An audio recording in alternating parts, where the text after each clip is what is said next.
دی ہے۔ آج وہ فیشن سمجھتے ہیں کہ میری بیٹی فیشنیبل کپڑے پہنے ہوئے ہیں۔ نہیں نہیں میرے بھائیوں، میری بھائیوں، آپ اپنی بہنوں کے ذمہ دار ہیں۔ اللہ کے نبی نے فرمایا کہ جس لڑکی کا باپ جس کی بیٹی بے پردہ گھومے وہ باپ دیوس ہے، جس کی بہن بے پردہ گھومے وہ بھائی دیوس ہے، جس کی بیٹی بے پردہ گھومے وہ باپ دیوس ہے، جس کی بیوی بے پردہ گھومے وہ شوہر دیوس ہے۔ غور کرو کتنی صاف لفظوں میں، کتنے صاف لفظوں میں اللہ کے نبی نے فرمایا جس کی بہن بے پردہ گھومے وہ بھائی دیوس، جس کی بیٹی بے پردہ گھومے وہ باپ دیوس، جس کی بیٹی بے پردہ گھومے وہ باپ دیوس، جس کی بیوی بے پردہ گھومے وہ شوہر دیوس۔ اب دیوس کا معنی اگر ہم سمجھ جائیں تو سارا معاملہ حل ہو جائے۔ دیوس، دیوس کا یہ تو عربی لفظ ہے نا، اس کا اردو میں ترجمہ ہوتا ہے، سننے کی طاقت ہے؟ سنیں گے؟ دیوس کا مطلب ہوتا ہے بھڑوا، اور بھڑوا کس کو کہتے ہیں بتانے کی ضرورت نہیں، جانتے ہوں گے۔ بھڑوا کہتے ہیں اس کو جس نے اپنی بہن، بیٹی یا بیوی یا ماں کو غلط کام کرنے کے لیے کسی اڈے پر بٹھا دیا ہو، چکلے پر بٹھا دیا ہو اور ان سے غلط کام کرواتا ہو اور ان کی کمائی کھاتا ہو۔ عربی زبان میں اس کو دیوس کہتے ہیں اور اردو میں اس کو بھڑوا کہتے ہیں۔ کتنا سخت جملہ استعمال کیا اللہ کے رسول نے۔ مولانا جرجیز کو آپ کہہ رہے ہوں گے یہ کیا ہو گیا اس کو؟ اللہ کے نبی نے کہا جس کی ماں بے پردہ گھومے اور بیٹا اپنی ماں کی بے پردگی پر کچھ نہ بولتا ہو وہ بیٹا بھڑوا،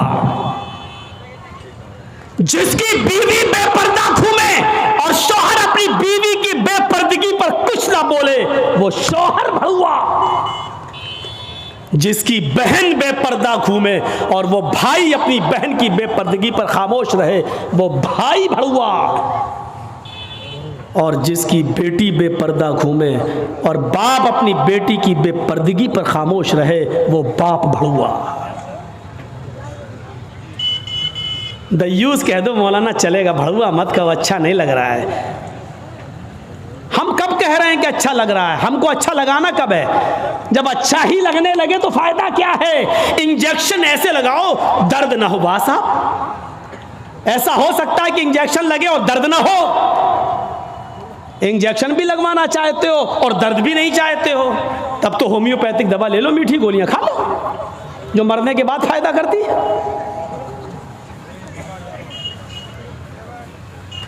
ہومیوپیتھک دوا کے بارے میں یہی مشہور ہے، بہت لیٹ فائدہ کرتی ہے، تو ہم نے کہہ دیا مرنے کے بعد فائدہ کرتی ہے۔ لیکن سسٹم مل جائے تو جادو کی طرح بھی فائدہ کرتی ہے، بہت جلدی بھی کرتی ہے۔ تو جب آپ کو میٹھی گولیاں ہی کھانا ہے ہومیوپیتھک دوا تو پھر مت کراؤ تقریریں، اور تقریر کرا رہے ہو تو سنو، سننا پڑے گا۔ کتنے لوگ ہیں آج جو اپنی بیوی کی بے پردگی پر سوال اٹھاتے ہیں؟ کتنے ایسے ہیں جن کی بیٹیاں آج بے پردہ گھومتی ہیں اور وہ باپ اپنی بیٹیوں کو ڈانٹتے ہیں؟